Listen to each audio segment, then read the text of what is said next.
Muy buenos días, muy buenas tardes, muy buenas noches. Este es simplemente mi podcast, el podcast de Pablote.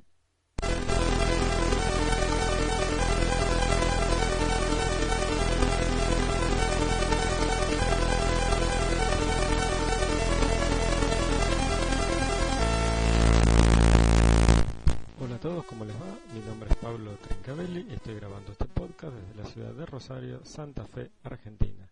Tengo un blog en el blog de pablot.wordpress.com. Muy contento de estar nuevamente grabando el podcast y muy contento también por la repercusión que sigue teniendo. Y bueno, la verdad que eso da muchas ganas para seguir para adelante. En esta ocasión tengo un mail para leer, ¿sí? No es el primero que recibo, pero sí el primero que voy a leer al aire y probablemente de ahora en más siga haciendo esto. Bueno, acá está. Sugerencias y preguntas nos dice el amigo Quique Marzo. Me dice, hola Pablo, acabo de escuchar tu podcast número 4 y veo que ya no pones música de fondo al comienzo, para que tu voz se escuche bien. Por cierto, con la medida antisoplidos mejoró mucho el sonido, pero el volumen está bastante bajo. Para que te des una idea, los podcasts generalmente los escucho en volumen 18-20, mientras que el tuyo lo estoy escuchando a 31, que es el máximo que da mi reproductor de MP3, y aún suena un poco bajo. Si no puedes mejorar la calidad, tendrías que usar la función amplificar que tengas en el editor de audio. Para Windows o Linux puedes usar Audacity, que es bastante fácil de aprender. Una cosa más, en un momento utilizaste la expresión no es para iniciados, queriendo significar que no es para la gente que recién está iniciando. Es decir, pero el significado de la palabra iniciado es el opuesto. Es decir, no es novato sino sabio. Un iniciado es alguien que ya está adelantado en el conocimiento. Y me da un link de la Real Academia Española. Te dejo una pregunta para que consideres si vale la pena tratarla en el podcast. ¿Qué lenguaje de programación conviene aprender? Y antes que me digas varios o todos, digo, ¿con cuál conviene empezar? Según lo que he leído, parece que los que están de moda son Python, Ruby on Rails. ¿Por qué uno y no otro? ¿Tenés alguna opinión al respecto? Saludos, Quique Marzo, de el podcast Al Filo de la Realidad, el encuentro con lo desconocido. Y el URL es www.emnhome.com/afr. Bueno, Quique, a ver, vamos por parte. Respecto al tema de sonido, sí, es cierto, y no sos la primera persona que me lo dice, es más, la mayoría de las personas me dice lo mismo, y les puedo asegurar que estoy intentando mejorar eso y estoy teniendo un lindo dolor de cabeza con esto. Sí estoy usando Audacity y sí estoy amplificando el sonido, pero tengo algún tema con la placa de sonido, con el micrófono, no sé, estoy renegando con eso, ya probé con 3 micrófonos y sigo teniendo problemas, así que bueno, estoy trabajando en eso aunque no se note, lamentablemente no se nota porque el sonido sale bastante bajo y la calidad no es buena. Estoy haciendo algunas pruebas, pero hasta ahora no he logrado nada mejor que esto. Quien tenga algún consejo, truco, sugerencia o lo que sea para darme, será más que bienvenido, ¿sí? Porque por el momento no estoy dando la tecla, evidentemente no estoy dando la tecla. Por lo menos se escucha el podcast, pero sí, me gustaría mejorar el sonido porque soy consciente que es uno de los temas más flojos que tengo en este momento con el podcast. Bueno, ¿qué más? El tema de que no es para iniciados, que me decís, sí, es cierto, es verdad. Yo dije no es para iniciados, y un iniciado es alguien que ya inició algo, justamente como dice la palabra, y sí, quería significar que no es para alguien que recién se está iniciando. O sea que no es para novatos. Así que, gracias por la aclaración, acepto el consejo y acepto que fue un error, ¿sí? Bueno, y por último, la pregunta sobre el tema del lenguaje de programación que conviene aprender. Bueno, esto es un poco más complicado porque depende en realidad de lo que se quiera hacer. Voy a asumir que estamos hablando de hacer desarrollos web, ¿sí? La respuesta la voy a basar en que estamos hablando cuál es el lenguaje que conviene aprender para hacer desarrollos web. Bueno, acá me preguntás sobre el tema de Python y Ruby on Rails. Bueno, tanto Python como Ruby on Rails podríamos decir que están en cierta forma de moda, como vos bien decís, y lo digo entre comillas, ¿sí? Esto no es despreciativo ni mucho menos.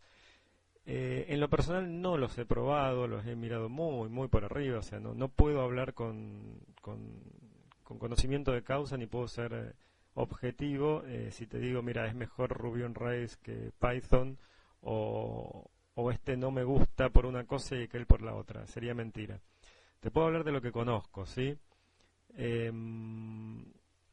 Te digo, mi lenguaje de cabecera, digamos, por decirlo de alguna forma, es PHP, ¿sí? Hace varios años que vengo trabajando con PHP, y si bien no es el mejor lenguaje, tiene muchas cosas que serían mejorables. Lo que tiene es la facilidad de aprendizaje, la facilidad de implementación, la gran cantidad de comandos e instrucciones que tiene, que permite hacer muchísimas cosas. Realmente es muy, muy versátil. Yo lo recomiendo justamente para arrancar en lo que es la programación web, porque es muy simple.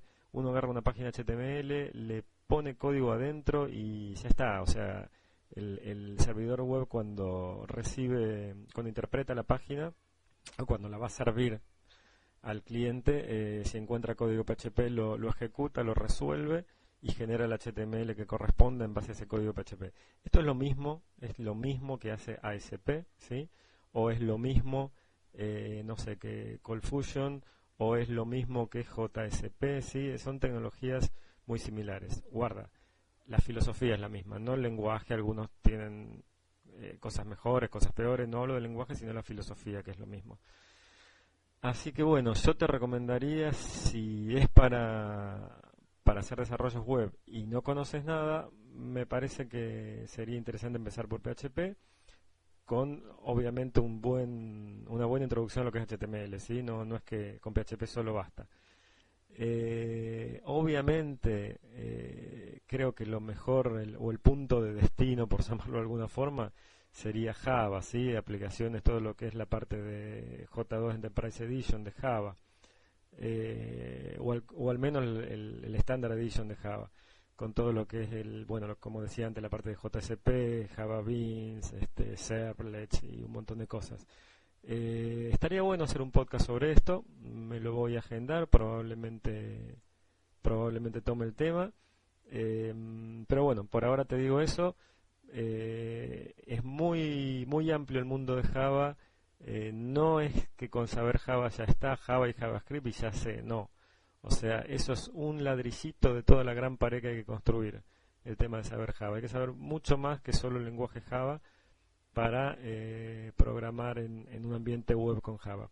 Guarda, o sea, es complejo, pero tampoco es imposible, y no es que solo con Java no alcanza y no sirve para nada. No, Java obviamente es algo fundamental.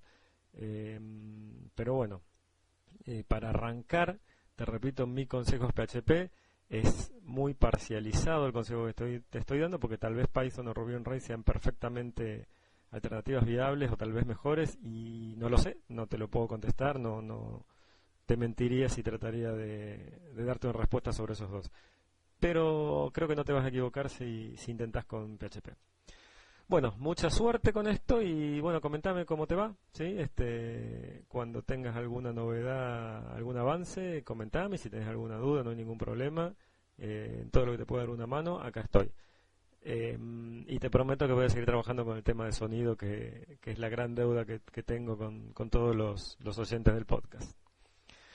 Bueno, a ver, ¿qué más? Este programa va a ser un tanto distinto en cuanto al tema central, porque voy a tratar más de un tema. Me quedaron algunas cosas de episodios anteriores. Por ejemplo, sobre el tema de criptografía asimétrica, el tema de la clave pública y privada que habíamos hablado. Una aclaración, ¿sí? En realidad, se lo conoce como clave pública y privada, pero en realidad, para llamarlo de la forma que se llama realmente, que se denomina, es criptografía asimétrica. Y el tema de las claves pública y privada por ahí es más simple de lo que suena. En realidad son intercambiables esas claves pública y privada. Esto no es tan conocido a lo mejor, pero sencillamente es un par de claves, y vamos a llamarla como corresponde, un par de llaves, no claves. Claves vamos a llamar a las que tipeamos por teclado, un password, una palabra clave, a eso lo vamos a llamar clave. Y llave vamos a llamar a estos archivitos que se crean, en la criptografía asimétrica siempre hay un par de claves, y cualquiera de las dos sirve como pública y cualquiera de las dos sirve como privada. Lo que pasa que, bueno, una vez que me quedo con una como privada, y es la que tengo que guardar bajo llave y que nadie vea, bueno, no puedo intercambiarlas. Pero tranquilamente, y si quieren hagan la prueba, pueden encriptar con la llave, con una llave, digamos la llave pública, y desencriptar con la privada, y después hacen otra prueba encriptando con la privada y desencriptando con la pública, y van a dar. Son intercambiables la primera vez, digámoslo así. Después, una vez que la repartimos a la pública, a todo el mundo, no es cuestión de cambiarla. Pero que quede claro que en realidad que quede claro que en realidad es lo mismo, ¿sí? La clave pública y la privada es una forma de darle un nombre a una y a la otra. Son dos llaves intercambiables, pero que una vez que las elijo, listo, tengo que seguir por ahí y no tengo opción de cambiarlo. Después algo más sobre este mismo tema. La criptografía asimétrica en realidad se diferencia de la criptografía simétrica, ¿sí? La asimétrica de la simétrica es que la primera tiene ese famoso par de llaves y la segunda tiene una sola. Pero también otro tema no muy conocido es que cuando yo utilizo, por ejemplo, el ejemplo principal de criptografía asimétrica es PGP, ¿no? O GNU-PG, o OpenPGP.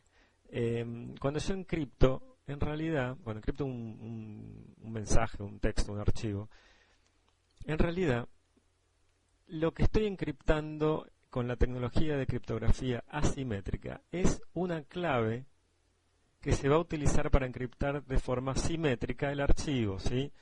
Esto tampoco es tan conocido a lo mejor. Yo no estoy encriptando todo un archivo o un mail o un texto que voy a enviar o que quiero encriptar sencillamente con tecnología de criptografía asimétrica. Solo lo que encripto es la clave. ¿Por qué? Porque en realidad es muy costoso en tiempo de procesamiento hacer una encriptación con clave pública y privada, ¿sí? Con tecnología asimétrica. Es alrededor de 1000 veces más lento, ¿sí? 1000 veces más lento que encriptar con una clave, con una llave de criptografía simétrica, en la cual yo uso la misma llave o la misma clave para encriptar y desencriptar. Así que bueno, esa vale como aclaración, simplemente es para el intercambio de una palabra clave, o en realidad es un número aleatorio muy grande que se intercambia por medio de esta tecnología, se encripta con esta tecnología asimétrica, y eso es lo que se intercambia con el destinatario, digámoslo así, para que utilice esa clave para desencriptar lo que le estoy mandando, que en realidad es la misma que se usó para encriptar, ¿sí? A lo mejor esto está confundiendo, pero básicamente es que el archivo que yo quiero encriptar se encripta con tecnología de criptografía simétrica. La misma clave que encripto es la que se usa para desencriptar. Lo que se encripta con tecnología de criptografía asimétrica es esa clave que voy a usar justamente para encriptar y desencriptar. Entonces, esa clave va encriptada con mi clave privada y el destinatario la abre con mi clave pública y luego utiliza esa clave para desencriptar el archivo, ¿sí? Y viceversa, ¿no es cierto? Cuando me mandan a mí, bueno, yo utilizo la clave pública del que me lo está enviando. Tal vez es medio confuso, pero les aseguro que esto es así, ¿sí? Si no fui claro, pregúntenme, podemos volver a tratar el tema en otro podcast más en detalle, no hay ningún inconveniente. Pero me pareció interesante destacar esto que bueno, no lo habíamos tratado y creo que no quedó muy claro. Otro punto más sobre esto. La firma digital, cuando yo estoy firmando el archivo, en realidad no hay nada raro en esto tampoco, es una nueva encriptación. ¿Qué es esto? Es lo mismo pero al revés. Yo cuando firmo digitalmente un archivo, por ejemplo, lo que hago es encriptarlo con mi clave privada, ¿sí? Privada, y el destinatario, cualquiera en realidad en este caso, porque esto es para decir, esto lo hice yo y cualquiera puede verificarlo, lo desencripta con mi clave pública, y eso está autenticando mi identidad, ¿sí? O sea que no es más que eso. Cuando yo firmo y encripto, estoy encriptando con mi clave privada y con la clave pública del destinatario. Entonces, cuando lo recibe el destinatario, lo que hace es desencriptar con su clave privada y después chequear que sea yo el que realmente se lo mandé con mi clave pública, ¿sí? Básicamente es eso. Bueno, no me quiero extender en esto porque no es el tema de este podcast, pero bueno, quería aclarar esto, que creo que había quedado en el tintero y es algo que me quedó y pasó por alto, y pasé por alto. Bueno, ¿qué más? Vamos a tratar hoy un tema interesante. Lo escuché en un podcast de seguridad hace un poquito de tiempo, el podcast de Security Now de Steve Gibson. Realmente es muy recomendable. Después le voy a dejar el link en el post del podcast, en el blog. Es ese famoso episodio que se me coló, ¿sí? Al principio como episodio -1, llamémoslo así. Realmente es altamente recomendable. Steve Gibson es un gurú de la seguridad. Realmente da gusto escucharlo hablar. Si entienden inglés, da gusto escucharlo. Se entiende muy bien y explica muy bien, realmente muy claro. Y esto, bueno, como parte de un podcast escuché algo que me pareció muy interesante para tratar en este podcast, que es un tema interesante, al menos para mí, que es la memoria de las computadoras que todos usamos, la diferencia entre memoria estática y memoria dinámica, o la static RAM y dynamic RAM, ¿sí? Originalmente las viejas home computers utilizaban memoria estática. Después, con el tiempo, se fue, ya en el mundo de las PC pasamos a la memoria dinámica. ¿Y qué es esto? Que para nosotros es casi lo mismo. No es muy complejo en realidad. El tema es más o menos así. La memoria estática, ¿sí? ¿Cómo funciona? Básicamente es un dispositivo electrónico de hardware, ¿no? Por supuesto, pero lo que hace es lo que se llama un inversor, ¿sí? En electrónica. Es un circuito en el cual uno le tira un valor y sale el opuesto, ¿sí? Entonces, por supuesto, los valores son 0 y 1, ¿sí? Esto, obviamente, estamos hablando ya en binario acá. Entonces, la idea es que un inversor yo le tiro un 1 y me devuelve un 0, o le tiro un 0 y me devuelve un 1. Entonces, ¿qué hacemos? Ponemos un inversor y otro inversor en paralelo, en el cual la salida del primer inversor está conectada a la entrada del segundo y la salida del segundo está conectada a la entrada del primero. ¿Cómo es esto? Es un círculo, ¿sí? Con esos dos inversores. El tema es así, yo pongo en la entrada del primer inversor un 1. Lógicamente, como invierte, sale un 0 que entra al segundo inversor. El segundo inversor recibe un 1, lo invierte y sale un 0 que sirve como entrada del primer inversor y ahí es donde entra nuevamente el 0. Entonces fíjense que se arma un circuito. Y eso está manteniendo el valor. Yo almacené un 0 y se mantiene el valor. Eso es una celda de memoria, ¿sí? Estática. Eso es una celda de memoria estática. Por supuesto, si pongo un 1 en la entrada del primer inversor, sale un 0 en la salida, el cual entra como un 0 justamente a la entrada del segundo inversor, el cual lo invierte y sale un 0. Me parece que me perdí, me parece que dije algo mal. Vamos de vuelta. Si pongo un 1 en la entrada del primer inversor, en la salida sale un 0. Ese 0 entra como entrada al segundo inversor, con lo cual en la salida del segundo inversor sale un 1, que a su vez es entrada del primer inversor. Y ahí tengo de vuelta el 1. Esto, mientras tenga energía, listo. Tengo almacenamiento y ya está. Ahí queda mi posición de memoria con el 1 o el 0 que almacené. Obviamente, ¿qué pasó? Esto dentro de un chip, tiene que haber un chip de memoria, me refiero. Tiene que haber cientos de miles, dependiendo de la memoria, de la capacidad de memoria de ese chip, pero tiene que haber una cantidad impresionante de estos dos inversores, digamos, que forman cada una de las celdas de memoria. Entonces, ¿qué pasa? Llegó un punto en el cual, por la miniaturización, se tornó bastante complicado reducir más de tamaño ese pequeño circuito para aumentar así la densidad de memoria de un módulo de memoria, de un chip de memoria. Creo que son algo de 5 o 6 componentes electrónicos, digamos, necesarios como para armar estos dos inversores, ¿no? No soy técnico electrónico ni sé nada de electrónica, así que el que pueda aportar más sobre esto, bienvenido sea, pero esto de forma muy burda es así como funciona. Bueno, esta entonces es la memoria estática, dijimos. Entonces, ¿qué pasó? Cuando vieron que se estaba llegando a un punto en el cual se complicaba muchísimo lograr aumentar la densidad de celdas de memoria en el espacio que se quería utilizar para hacer un chip de memoria, bueno, unos grandes cráneos se pusieron a pensar y lo que inventaron fue la memoria dinámica. ¿Qué es esto? Bueno, es mucho más simple el funcionamiento, pero requiere lo que se llama un refresco de memoria, ¿sí?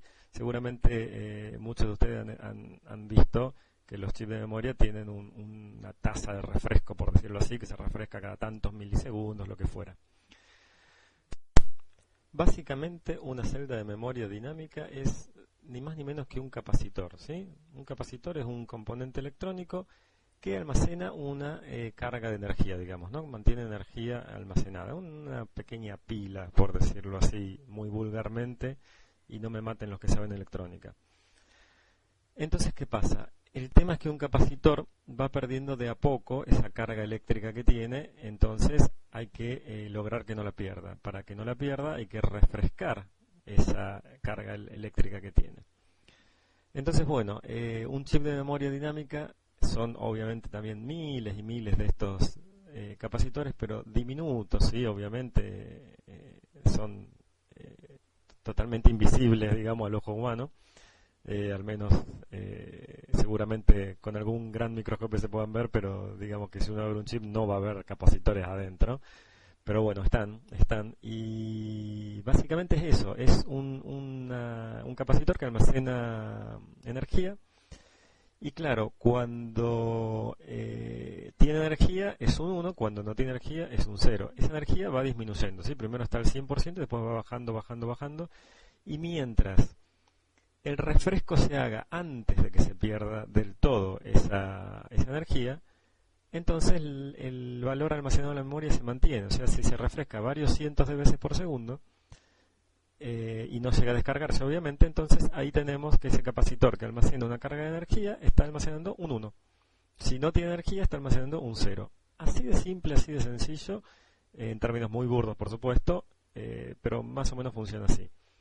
El tema es que justamente esta forma de fabricar un chip de memoria es mucho más barata y eficiente en términos de espacio que la memoria estática, ¿sí? Igual la memoria estática es más rápida, se utiliza por ejemplo para el caché del procesador, que no es una gran cantidad de memoria, pero sí necesita que sea muy veloz, entonces se utiliza memoria estática. Pero para la memoria RAM común, ¿sí? O la ROM también, se utiliza memoria estática, ¿sí? Dinámica, que funciona de esta manera que les decía. Es muy sencilla, pero depende de ese refresco, ¿sí? Que necesita permanentemente para no perder la carga eléctrica y por ende el contenido del dato almacenado en la memoria. Esto es tan simple como esto y justamente el hecho de utilizar muchos menos componentes, creo que es alrededor de 2 o máximo 3 componentes electrónicos, digamos, para generar esto, es que es posible que la densidad de celdas de memoria dinámica sea mayor que el equivalente en cantidad de memoria si estuviera implementado con memoria estática, ¿sí? Así que bueno, básicamente eso es todo. Esa es la gran diferencia entre las dos. Por supuesto hay mucho más. De hecho, la forma en que se lee la memoria, cuando uno lee la memoria, eso hace que se refresque también. Entonces, bueno, digamos, hay toda una... no es tan simple, quiero decir, hay toda una tecnología extra alrededor de todo esto. Pero básicamente se torna mucho más económico la fabricación y por eso se utiliza. Si quisiéramos tener, no sé, 1 GB de memoria RAM estática, no les sé decirlo en números, pero seguramente saldría bastante más que la memoria dinámica y pagaríamos mucho más la memoria y no tendríamos el software que tenemos actualmente disponible, que es un gran consumidor de memoria. Bueno, hay todo un montón de cosas que seguramente la memoria dinámica ha ayudado a que se avance por el bajo costo. Pero bueno, tanto la fabricación de una como de otra es bastante similar a la fabricación de microprocesadores, en el sentido de que son componentes miniatura, digamos, ¿sí? Obviamente es mucho más simple la memoria que un procesador, porque es todo igual, ¿sí? O sea, la memoria tiene celdas de memoria que son todas igualitas, se repite todo en todo el chip de memoria. Obviamente un procesador no, un procesador está lleno de circuitos que obviamente no son repetidos como en el caso de la memoria. Así que bueno, esto es lo que quería tratar hoy. Espero que les haya resultado de interés. Como les decía, esto fue sacado del podcast de Security Now de Steve Gibson, ¿sí? El tema en sí, o sea, trataba de otro tema y me pareció esto muy interesante y se los quise comentar. Todo esto lo digo porque no va a faltar quien escuche el podcast y va a decir, está bien, le roba los temas al otro podcast y se le manda la parte de todo lo que sabe. No es así. Me pareció interesante el tema y lo trato, ¿sí? Al igual que un podcast de actualidad, va recorriendo blogs y saca noticias. Esto es exactamente lo mismo, ¿sí? Lo aclaro de antemano porque seguramente no va a faltar quien me haga llegar un comentario de estos. Bueno, y esto es todo, ¿sí? Esto es todo por ahora. Estoy grabando este podcast unos días antes, así que tengo pendiente la reunión de retrocomputación que les decía en Buenos Aires. En concreto hoy es viernes, ¿sí? Viernes 11, la estoy grabando el viernes y mañana tendría esa reunión. Bueno, todos saben el gran accidente que ha habido, o los accidentes que han habido en la autopista Rosario-Buenos Aires, y las demoras que hay por el tema de los incendios en los campos, la quema de pastizales en realidad, y los accidentes en sí. Espero que eso no me traiga problemas mañana para llegar. Igual mi idea es ir, así que bueno, saldré mañana para Buenos Aires y veremos cómo me trata el camino. Otro tema más y sigo con lo que es retrocomputación. Bueno, como nadie ni siquiera me envió un mail ni intentó adivinar el tema de la música de la cortina del programa, les comento que es de un juego de Commodore 64 que se llamaba Racing Destruction Set, ¿sí? Era una carrera de autos en el cual uno podía armarse su auto a gusto y piacere, ¿sí? En cuanto a motor, cubiertas, un montón de cosas. Por supuesto con las limitaciones gráficas que la Commodore 64 tiene. Igual tiene muy buenos gráficos, pero no este juego justamente no se caracteriza por tener excelentes gráficos, pero sí el juego en sí está muy bueno. Les recomiendo a todos que si les interesa la retrocomputación y tienen una Commodore 64, un emulador de Commodore 64, se consiguen el Racing Destruction Set. A mí me encantaba y lo jugaba muchísimo. Está muy bueno porque uno puede armarse sus propias pistas, así como con una escala eléctrica uno se arma la pista. Bueno, esto igual, pero la pista podía ser de pavimento, de tierra o de hielo. La parte de Destruction del nombre, de Racing Destruction Set, es porque uno podía hacer que su auto dejara aceite en la ruta o bombas para que el otro cuando pase explotaran. Así que esa es la parte de destrucción del juego justamente. Aparte uno puede hacer que los tramos de la pista tengan subidas y bajadas o que se angosten. Entonces, como también tiene la posibilidad de cambiar la gravedad, uno podía poner la gravedad de la luna, por ejemplo, y agarrar una rampa y pegar un salto impresionante y hacer un montón de recorrido en el aire volando. Estaba muy bueno, está realmente muy bueno. Y bueno, por eso elegí esa música como cortina del programa, como una especie de tributo a aquellos años y a este gran juego, que a mi juicio fue un gran juego. Así que bueno, esa fue la idea de la cortina. Espero que a alguno le suene al menos el nombre, ¿sí? Y le pique el bichito y lo quiera ver. Les aseguro que se van a divertir un rato con eso. Obviamente hoy por hoy no es para jugarlo horas y horas porque es un juego que denota su edad, pero realmente es muy divertido. Es muy divertido jugar de a dos, que se puede jugar de a dos, y ir dejándole manchas de aceite y bombas en el camino para que el otro patine o vuele por el aire. Está realmente muy, muy bueno. Bueno, nada más, les agradezco mucho el haberme escuchado una vez más y bueno, les dejo un saludo a todos y nos vemos en el